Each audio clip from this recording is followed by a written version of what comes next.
Hello, hello, hello. We appreciate everybody coming out today. The turnout was beautiful. It's beautiful. So we're about to kick everything off, and coming to the microphone, we have Mr. China Lacey.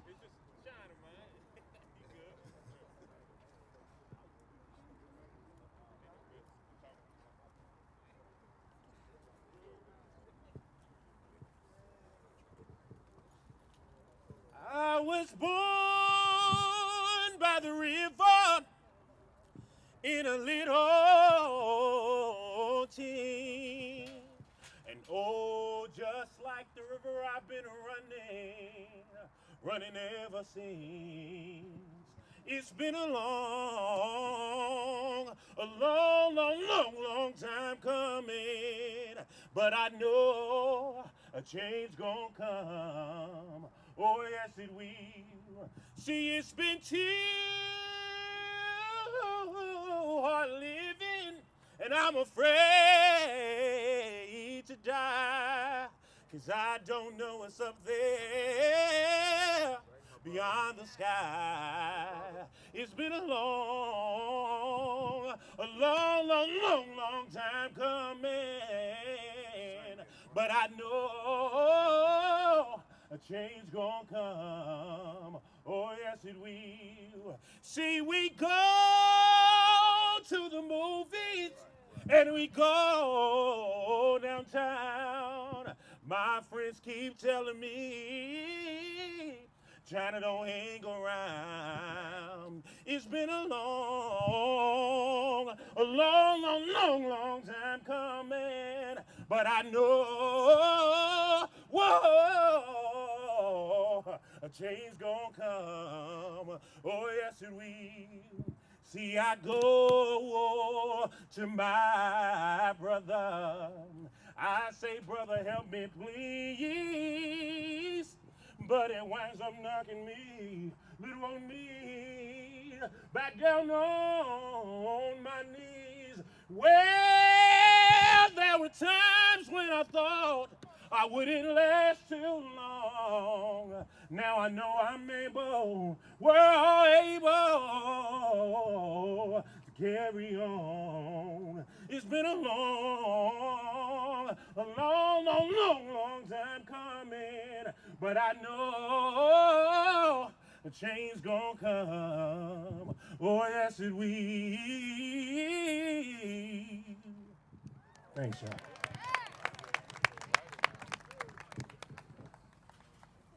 Appreciate that, man. Appreciate that. A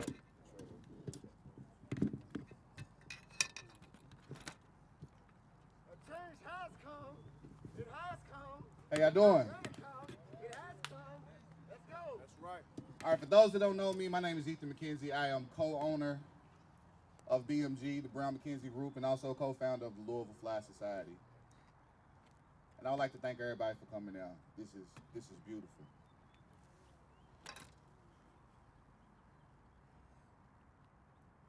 In the 1960s, the director of the FBI, J. Edgar Hoover, was asked, what is the biggest threat to the U.S. government?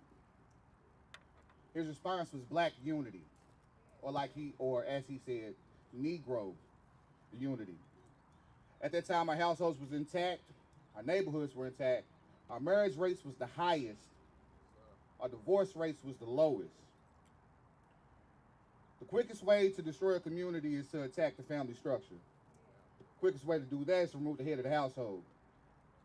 Take the man out of the house. Over the past 60 years, we've seen how effective the system was at doing exactly that, attacking black masculinity. Now I can talk about how they removed jobs from the community, or how they took trades out of the schools, or I can talk about the prison industrial complex, but that's a talk for a different time. What I want to talk about now is accountability. I want to talk about our responsibility as black men. We are not responsible for the traumas that we endured as a child. But as grown men, it is our responsibility to ourselves to address those traumas, to break generational trauma and the curses that come along with that. Mental wellness has to be one of our top priorities. Because the first part of changing our lives is changing our minds. There's resources available to help address these mental health issues. I run a program called Brother Healing Brother through Play Cousins Collective. And I give our brothers resources. A lot of the times it's free resources to address our mental wellness. We have to realize that the conditions of our community rest squarely on our shoulders. A society that has been actively, we have brothers in the Fly Society that has been actively addressing gun violence. We have Demetrius McDowell with Bosses Not Bangers. We have Brother Kamal Wells with Men Against Gun Violence. And this right here is a call to action. Who's going to answer the call? Who's going to take today and take that energy back into our communities and do something transformative with it? Look around here, we see a bunch of guys that are already actively doing that. What we have to do is become the change that we want to see. Who's going to answer that call? Now, I would like to thank our sister, Kim Moore, for her help in putting this together for us. And I also would like to thank Brother Lamont Collins, who has had our back through just about everything that we've done. And he has curated a gem right there, Roots 101, that shows us the history that we came from. And the beauty about that is, in the spirit of Sankofa, you have to look to your past to see where you're going in the future. So I'd like to thank him and thank everybody else that's going to come up here and speak. So coming up next, we have Miss Kim Moore. Hi, everybody. I'm going to be brief because Ethan said a lot of what I wanted to say. And so I just want to, one of the things I said when I got here is we should have people everywhere. If you are truly fed up in what's going on in this city, it should be 1,000 men out here. But the ones that are here are the ones that matter. And so I challenge you to take your place in the lives of your sons and your daughters. If you're a man here who has a daughter, you're her first boyfriend, you're going to be the first man she fall in love with. And I always tell people I'm a 60-year-old daddy's girl. And every quality I have, I got it from my father. And so I got involved because I love FONZ for the first thing. And I know Ethan from when we worked together. And when they started to talk about this, you know, a lot of people didn't want to jump in. You know, the hardest place to get support is in our own community. So I felt obligated to step back in. And I'll say it's now closed. I'm in my 25th year of sobriety. And so 26 years ago when I stepped out, the village stepped in. And so I feel obligated to step into the lives of other people because somebody stepped in my life. So I'm a chance taker. I'm a chance taker. I just told them I'm working with 5 guys right now. All of them have done 25 plus straight inside the prison system. And they're not angry and they're not mad and they accept accountability. And so I'm helping them get jobs where they can take care of themselves, where they can pay their rent, where they don't have to get back in the streets. So one of the things I challenge you all to do is think about mentoring a young kid. And when you get ready to mentor somebody I'm dealing with, make sure you're going to mentor. Don't say I'm a mentor for 6 months and then ghost them after 30 days because they're used to being abandoned. So if you're going to jump in, jump all the way in with us, not half steps. So I'm just grateful to be here. And when you all get finished, you know, our organization, Pastor Snorton is my business partner sitting right there. We pay for a food truck. LaTanya Bland has food over there. When you get done, go grab you something to eat. So when you come from where I come from and you've been brought out of the darkness, it's your duty and responsibility to be a light for other people.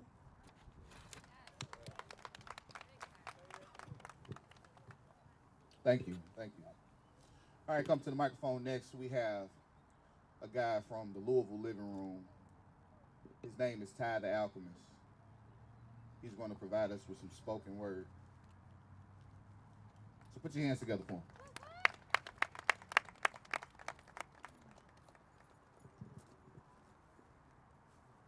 Thank you, bro. How y'all doing? How y'all doing? Good to have everybody here today. Black people, wake up. All my brothers and sisters, wake up. It's now or never. And with the way that society is going, we need each other now more than ever. We fail to realize that this was all part of their plan as they pinned us against each other. The system and disease that we know as racism is very clever, who also has a big sister known as capitalism that's no better. And me, as a young black man, I'm trying to understand that in a country as racist as America, who fears people that are black, even though it's a fact that this country was built off my people's back. But let me go ahead and do y'all a favor and take it back to where it all originated. In the 50s, the civil rights movement was birthed. Fast forward to 57, Brown versus Board of Education took off and desegregation happened. Here we are in the 60s as things start to heighten with all the acts and things start to climax. They took out X in 65. 3 years later, they took out Dr. King in 68. Now here we are in the 70s as the destabilization and deindustrialization of our community begins, as they got rid of the skills that paid the bills. And as they do that, they pushing in the welfare. It's just not fair.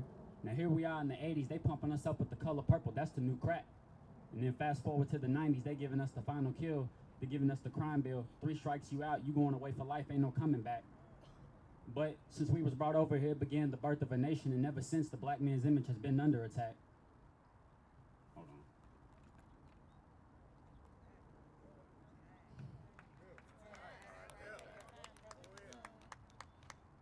They know the truth and our true history as a people, but the schools taught us that it started with slavery.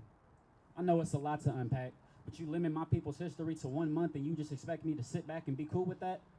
Man, bump that. Respectfully, it's crazy to think that that historic movement has yet to show any improvement towards us. But if you ask me, it's benefited every other group of people in this country except us. But we as a people are too blinded by our own ignorance to see that it's everyone against us. We have no friends. We all we got. Black America, stand up. The rest of the world is waiting on us to wake up.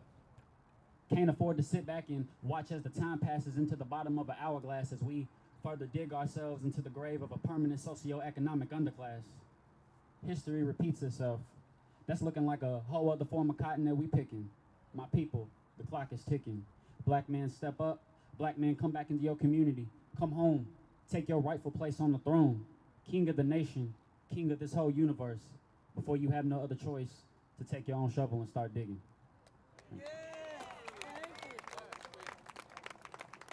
Thank y'all very much. It's an honor and it's a blessing to be here. I'm proud of everybody that was able to make it and everybody to come out. Like, it's beautiful to see our kings out here back in our homes. Like, we need each other now more than ever. And I want our women to understand that we're the pressure. Like, our shoulders, it's made for pressure. Like, we Atlas. Y'all not Atlas. If we shrug, y'all would die. So I just want y'all to know I'm happy that I was able to be here. I love y'all. Y'all can follow me on IG at Ty the Alchemist. That is TYTHAALCHEMIST. Again, TYTHAALCHEMIST. Thank y'all. Appreciate that, Ty. All right, next up we have Mr. Lamont Collins.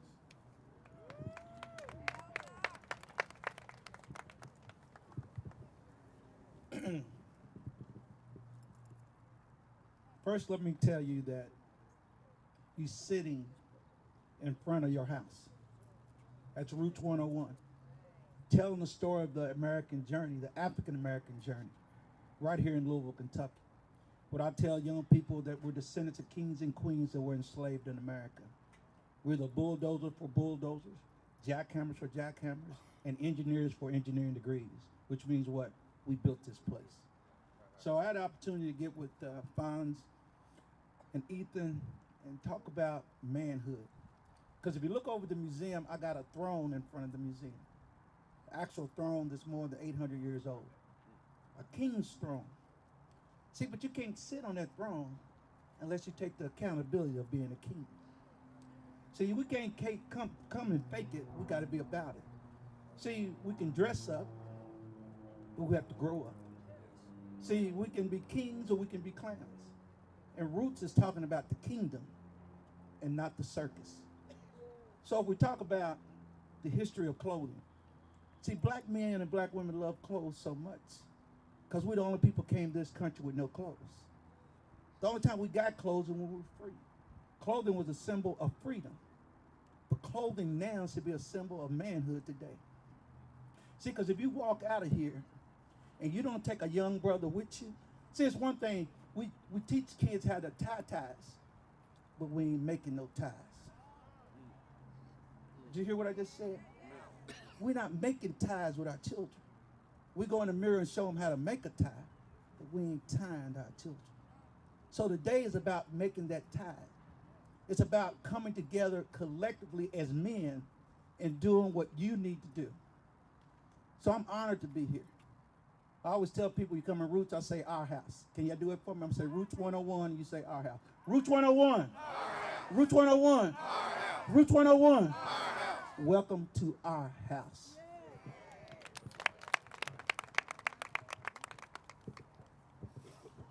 Powerful, man. Powerful. Powerful. Next up, we have Mr. Lyndon Pryor from the Louisville Urban League.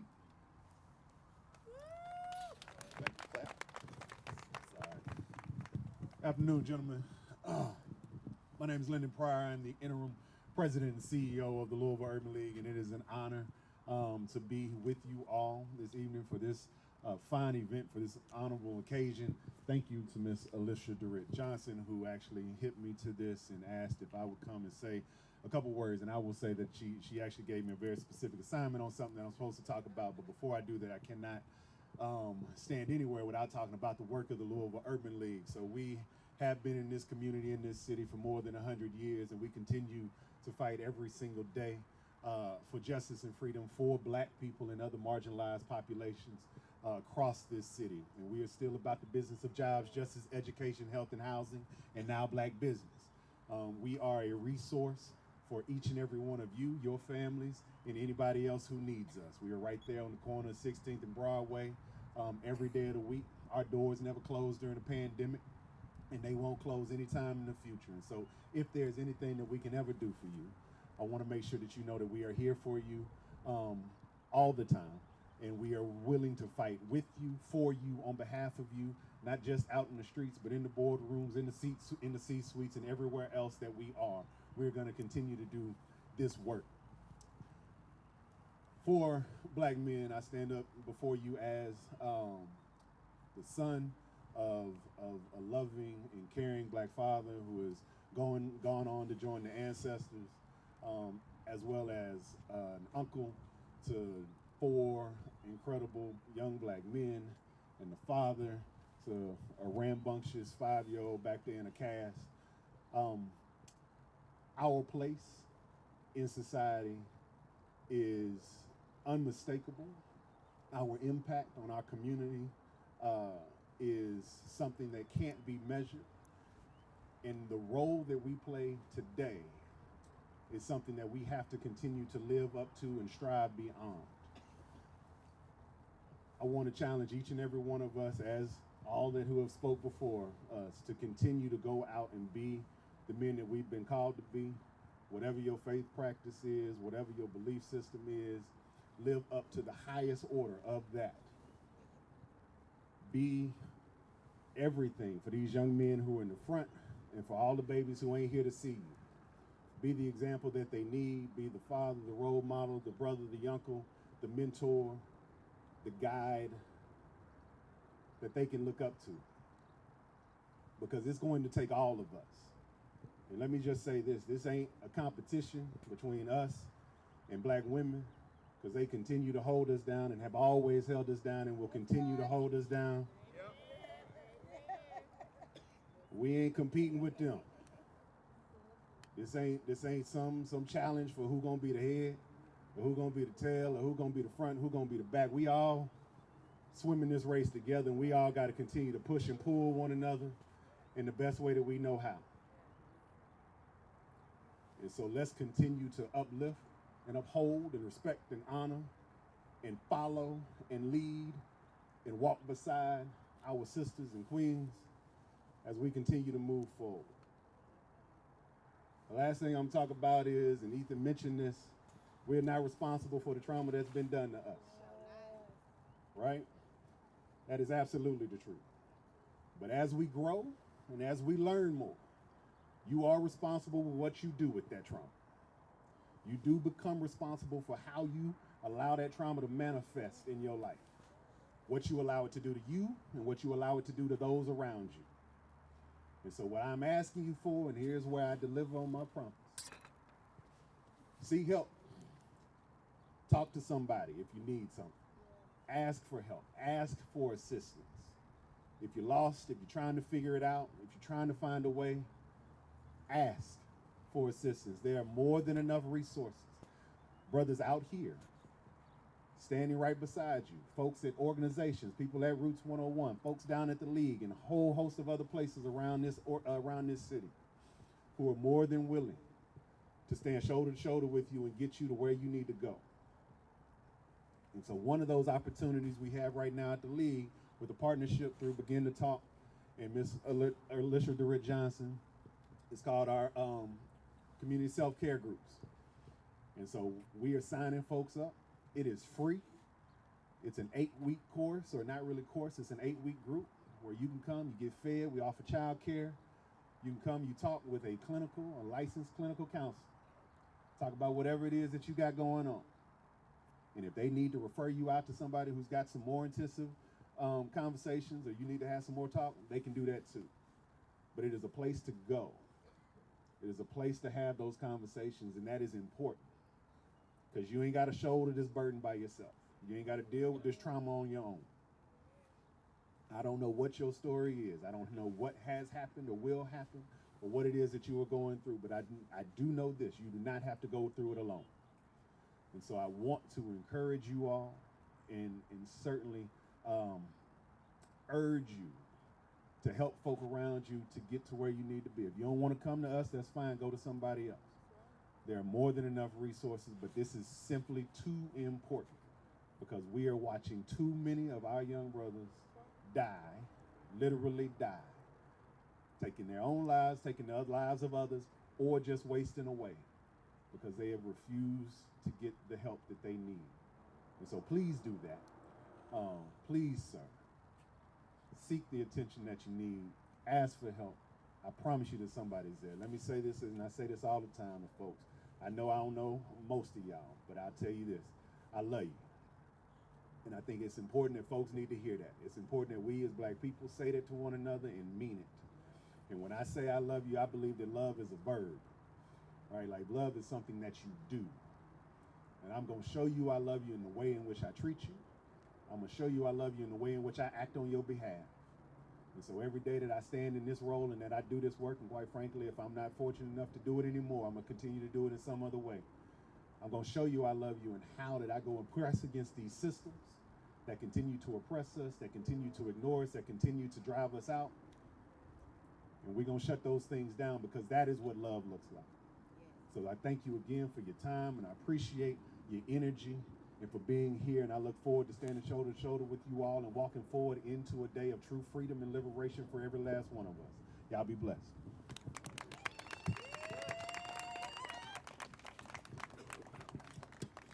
Ladies and gentlemen, Miss EILISHIA DURRETT.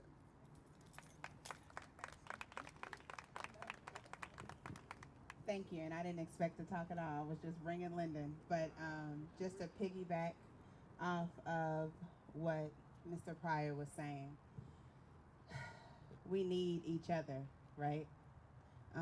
But we also need an outlet, and we tired. We beyond tired. We even tired of saying we tired. We exhausted, right? We exhausted. We trying to breathe. We trying to just get composure. It took me just a second just to get out the bed today because I'm tired, right?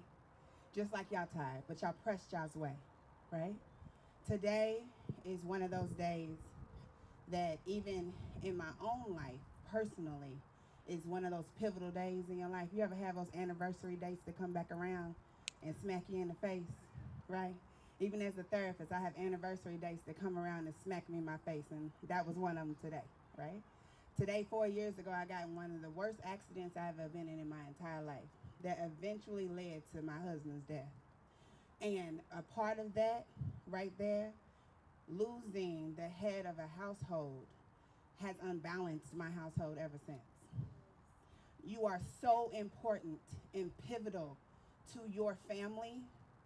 I don't even know if anybody has told you, has said it, but if you haven't heard it before, I need you to hear it now. You are pivotal to your family. You are pivotal to the balance in your children's lives, to your aunties, to your mamas, even the ancestors done gone on that done breathe for you so you can breathe today. Regardless of all of it, you are pivotal. So you are also not responsible for the trauma that you've been through, just like so many have said before me. So we have these community self-care groups, right? We have these community self-care groups because we can't breathe. Because sometimes we think about taking care of ourselves, but we're too daggone busy to even take out the time to do so. So this is that once a week for 8 weeks that we can meet. We can sit down, we can talk together. We can go through those mental health concepts that just hit us in our daily lives that we didn't even think about, right? The things that we need to heal from. And on top of that, we can get some self-care incentives and everything else that comes with that. Take some time out for you. I didn't expect to even pick up this mic and talk today. I didn't want to. I look tired because I am. But if y'all go on communityselfcareprogram.com, that's exactly where you can register. And we have one of our black male therapists that are handing out some flyers as well to make sure that we give our time and ourselves that space. Thank you.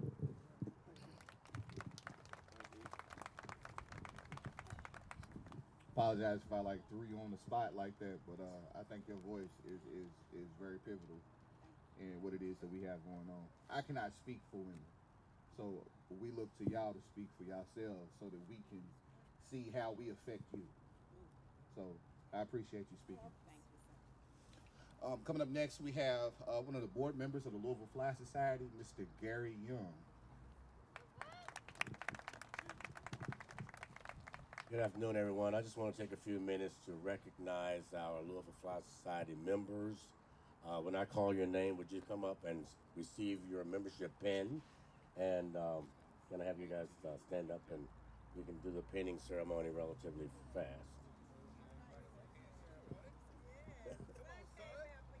Okay, can we have Eric Washington come up?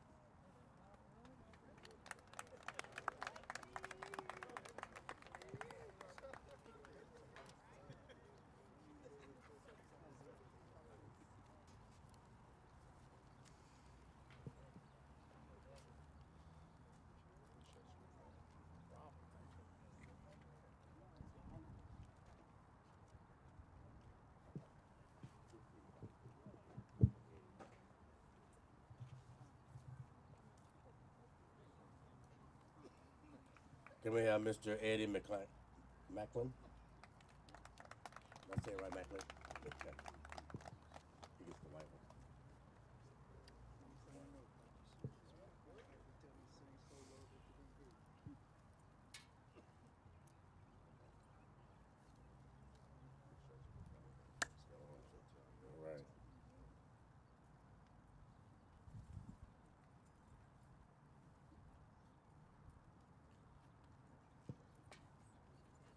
All right. All right. Mr. McQuante Barber.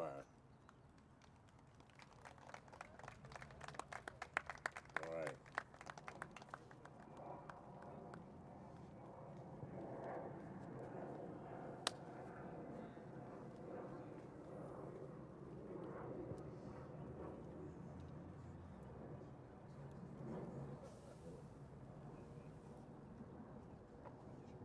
Very good, very good.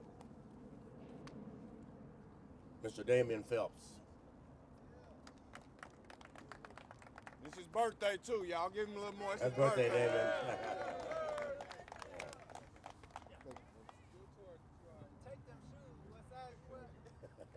I told him the same thing. Mr. James Zabute. James!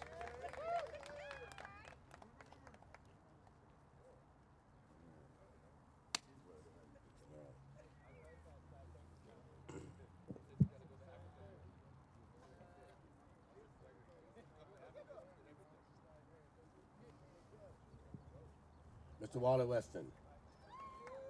Wally Wah.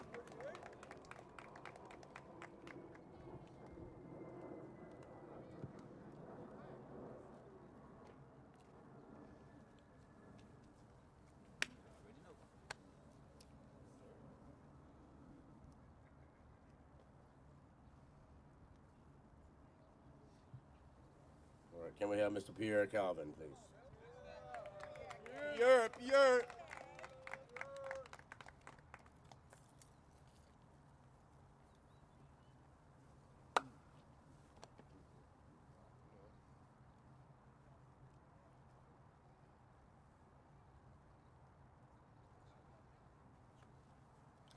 And finally, Mr. Conwell Wells.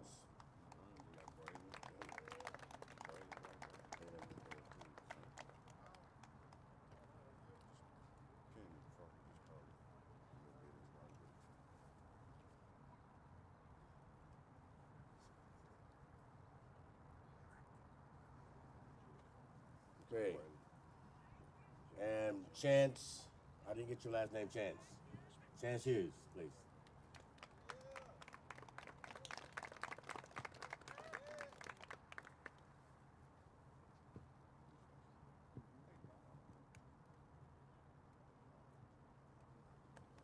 I stand Braylon, Louisville Fly Society. You make the best cheesecake, y'all.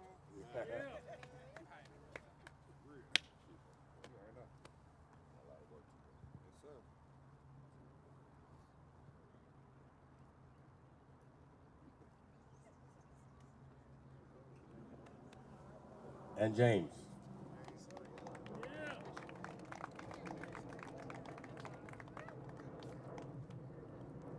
I don't think I left anyone out. These are the Louisville Fly Society people. Thank you very much.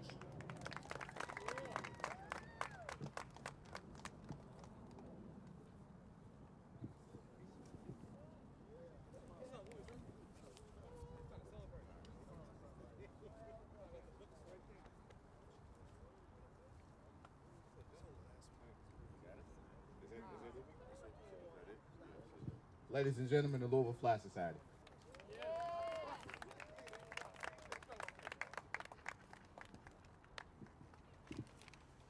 All right, last but not least, coming to the microphone is my brother, who I have been down with for over 20 years. We actually started out doing our first event, which was Peace Fest in 2016. It was a car show. We had Western Step Team, community activists, and entertainment from around the region come and address the violence that was going on in the neighborhood then. Seems like we need to do another Peace Fest now. But coming to the microphone, Mr. LaFonz Brown. Thank you. First and foremost, I'd like to thank everybody that came out, and also would like to thank all these women who came out in support. I would like to thank all my fellas, Mr. Lamont, Miss Kim. Time is now. Time is now. Time is now to make sure we take back our streets. The time is now that we respect our women better than we ever respected them. As our guys continue to say, they're trying to remove us from the neighborhoods. They're trying to remove us out of our women's lives. You watch television, you notice the commercials, you hardly ever see a black couple together. You know, single woman, interracials, but you hardly ever see an African-American man and an African-American woman proud to be together. And as my partner E said, from back in the day, that's how it should be. But we losing way too many. We losing way too many. I was one of those who almost lost their life to gun violence as well. A lot of people think I walk with this cane just for style, but I actually have a bullet still lodged in me, and it still affects me to this day. As I laid there bleeding on that ground, looking at my blood pour out on it, asking God, please just help me get to the hospital. 6 cars drove past me, slowed down, looked at me. Oh man, and I sat there. It took me 1.5 years to get these legs back under me the way I needed to get them back under me. And I swear to God, I swear, I said, please, just let me run with my kids again. That's all I really wanted to do. I was running around acting a fool, you know, making my mother worry.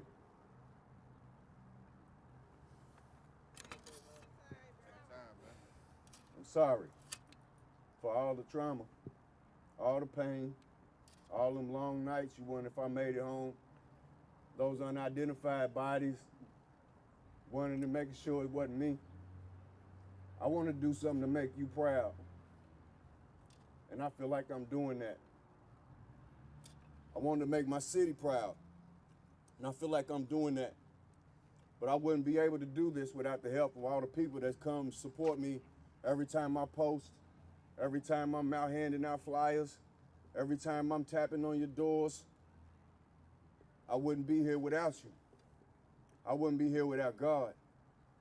Going through some major turmoil in my life right now, but there's somebody out there going through way more worse than I am. So I just gotta keep pushing. So again, I wanna thank everybody for coming out here. Our city needs help, man. Our city needs help. And we can't keep standing on the sideline talking behind the walls in the lunchrooms, even at the churches. We gotta get out. We gotta come out. We have to support each other. It's cold out here, and I appreciate everybody who's standing out here in this cold, loving each other. So without further ado, I'm gonna close this with my partner E, and he's gonna introduce Eris, who's gonna leave us with a prayer. But again, we got a lot of work to do. This Saturday coming up will be my 3rd annual Westside Day West End Cleanup.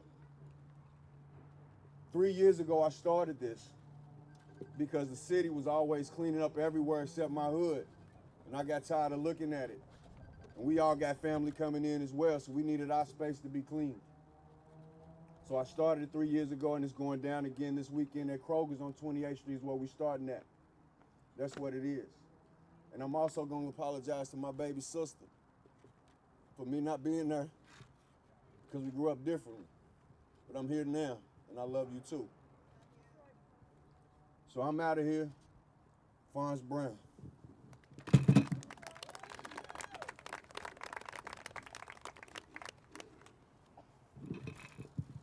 Mr. Eris Moore.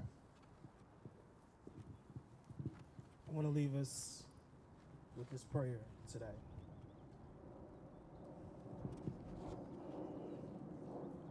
Father Almighty, we started this meeting, this event, and we are closing it with you.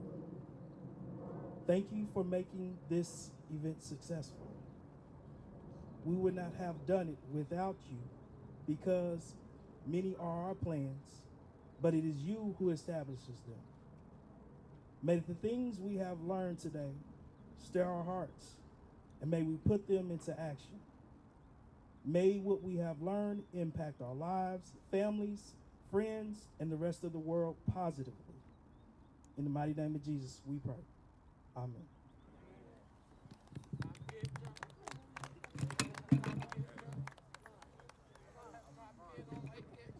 If you do nothing else. If you do nothing else. If you do nothing else. If you do nothing else. If you do nothing else. If you do nothing else. If you do nothing else.